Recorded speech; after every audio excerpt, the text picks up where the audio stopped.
اور اگر کوئی ایسی حرکت کرتا ہے تو اس کو جہنم واصل کیا جا سکے. ناظرین اگلی سٹوری کی طرف بڑھتے ہیں.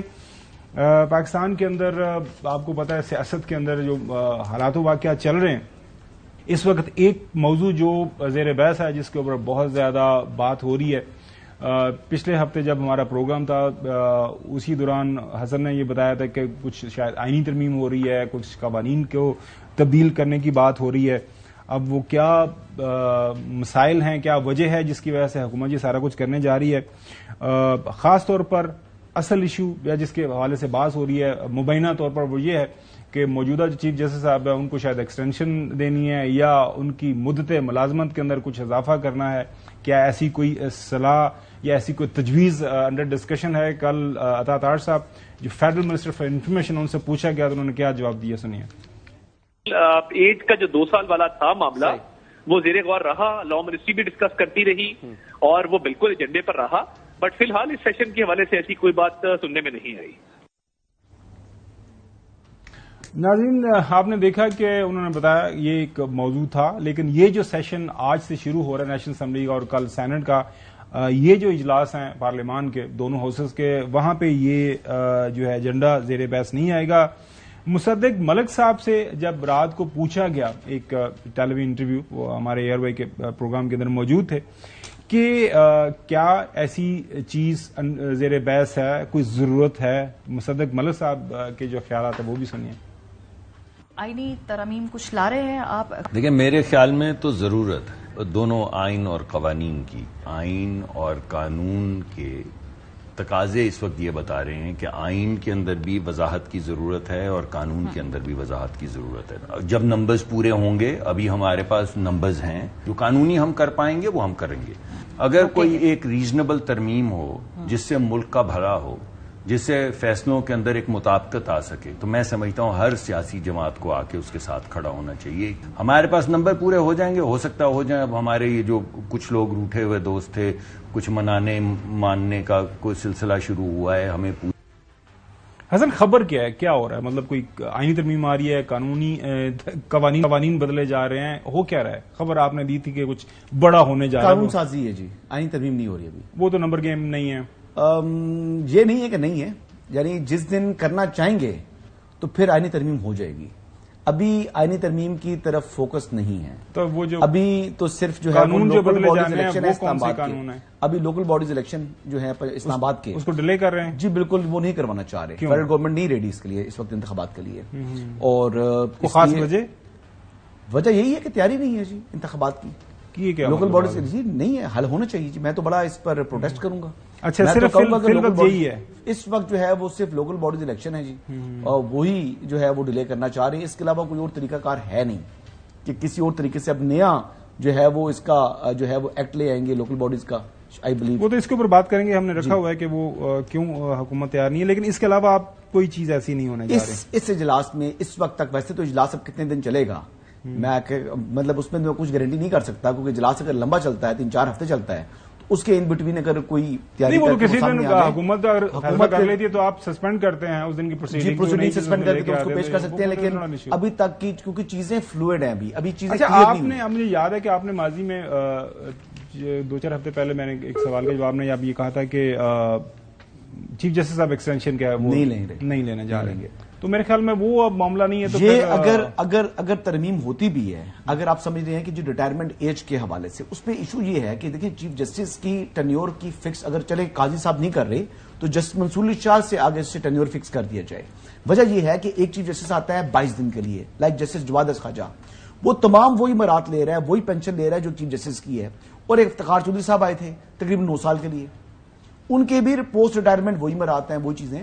تو جو ٹینیور اگر فکس کر دیا جائے جسٹس منصور علی شاہ صاحب سے ہی 1 منٹ کے لیے, ایک جو آپ جو سارے جسٹس صاحبان ہیں نا جی, جو بردر ججز ہیں وہ مطلب ہائی کورٹس کے ہیں, جو ریٹائر ہوتے ہیں تو وہ ایک ہی پاکستان پرویژن ان کو ملتی ہیں. نہیں, فرق ہوتا ہے چیف جسٹس کے لیے, فرق ہوتا ہے. چیک کر لیتے ہیں. نہیں, چیف جسٹس کے جو مرات ہیں اس میں ہی از فرسٹ امنگ ایکولس, اس اعتبار سے کوئی ایڈمنسٹریٹو ہوتے ہیں پلس کچھ اور ان کی ذمہ داری نبھائی ہوتی ہے. چلیں وہ تو مزید دیکھ لینے کا چیف جسٹس کتنے لیڈر جو پیٹرول ان کو زیادہ ملتا ہے یا کتنی زیادہ کالز کرنے کی اجازت ہوتی ہے، لیکن وہ میرے خیال میں وہ لائف لانگ سارے پرسنل پرولیج سارے ججز صاحبان کو ملتی ہے. ناظرین اس کے اوپر ہم بات کر لیں گے. گزشتہ رات ناظرین انفارمیشن منسٹر صاحب سے یہ جو چیف جسٹس صاحب کے حوالے سے ایک جو موضوع زیر بحث ہے کہ ان کو ایکشن ملنی ہے نہیں ملنی. ناظرین ماضی کے اندر یہ جو موجودہ چیف جسٹس صاحب ہیں ان کی جو تعیناتی ہونی تھی نوٹیفیکیشن کوئی 84-85 ڈیز پہلے جو ہے جسٹس بندیال کی ریٹائرمنٹ سے ایشو کر دیا گیا تھا لا منسٹری نے. تو اب ایک سوال پوچھا جا رہا ہے بار بار کہ اگر کوئی ایسی چیز نہیں ہے، کوئی موضوع اس طرح کا زیر بحث نہیں ہے یا حکومت کوئی ایسا کام نہیں کرنا چاہ رہی تو آرام سے ایک نوٹیفیکیشن نکال دیں. یہ جو ہر روز میں اور آپ سارے جو ہے میڈیا کے اوپر بیٹھ کے اس کے اوپر بحث کرتے رہتے تو معاملہ ختم ہو جائے. طاہر صاحب جب سوال پوچھا گیا سنیے کیا فرما رہے ہیں. دیکھیے جب ٹائم آئے گا وہ ٹائم کے مطابق ساری چیزیں ہوں گی. ابھی ایسی کوئی تجویز زیر غور نہیں ہے کہ ابھی سے نوٹیفیکیشن کر دیا جائے. وہ جب لا منسٹری سمجھے گی مناسب ٹائم ہے اور وہ کنسلٹیشن کرے گی تو اس کے مطابق وہ فیصلہ کر دیں گے. مناسب جب وقت آئے گا تو فیصلہ کر دیں گے. پھر ان سے پوچھا گیا کہ جو ہے تعیناتی کا کوئی طریقہ کار بدلا جانا ہے، کوئی اس طرح کی چیزیں انڈر کیا ڈسکشن ہے، اس کا بھی جواب دیا انہوں نے. چیف جسٹس کی تقرری کا ہے جو سینیورٹی پہ ہوتی ہے اس کو تبدیل کر رہے ہیں، اس حوالے سے بھی حکومت کچھ نہیں کرنے جا رہی ہے. دیکھیے ابھی فی الحال ایسی کوئی تجویز زیر غور نہیں ہے. جب آپ یہ فی الحال کہیں گے نا تو پھر یہ فی الحال کتنے ٹائم کے لیے اسٹینڈ کرے گا اس پہ سوال اٹھیں گے. تو یہ جو طریقہ کار ہے کہ جو سینئر موسٹ ہوتا ہے وہ چیف جسٹس بن جاتا ہے، اس طریقہ کار کو حکومت نہیں تبدیل کر رہی ہے. دیکھیے ابھی فی الحال ایسی کوئی تجویز نہ میرے سننے میں آئی ہے، نہ دیکھنے میں آئی ہے اور نہ کہیں ڈسکس ہوئی ہے. پرابلم یہ ہے ناظرین کہ جو مختلف حکومتی وزراء ہیں وہی جو ہے اس بحث کو آگے بڑھا رہے ہیں. یہ جو کنٹروورسی ہے اس حوالے سے مصدق ملک صاحب سے رات کو ہمارے ہی پروگرام میں جب ماریا نے پوچھا، ماریا میمن صاحبہ نے، کہ کیا کوئی ایسی تجویز زیر بحث ہے تو ان کا جواب بھی سننے والا ہے. ہمیں کچھ چیزیں تبدیل کرنی ہوں گی اور ان کی وضاحت کرنی ہوگی. ٹھیک، چیف جسٹس کی تعیناتی کے حوالے سے سینیورٹی پرنسپل ختم کر کے شروع کے 4-5 جو سینئر ججز ان میں سے ایک کو پک کر لیا جائے، یہ بھی ہے نا آپ کے. یہ ایسی چیز میرے سامنے تو ابھی تک کہیں نہیں آئی. ویسے بہت سے ممالک ہیں جہاں پہ یہ سینیورٹی والا نہیں ہوتا. پرنسپل ہوتا ہے دا بیسٹ جج. ڈسکشن تو ہوئی ہوگی نا، کوئی اسکول آف تھاٹ کہتا ہوگا ایسا ہونا چاہیے، ایک اسکول آف تھاٹ کہتا ہوگا دیکھیے دونوں ایک کہتا ہے کہ وہ جس طرح ہم سول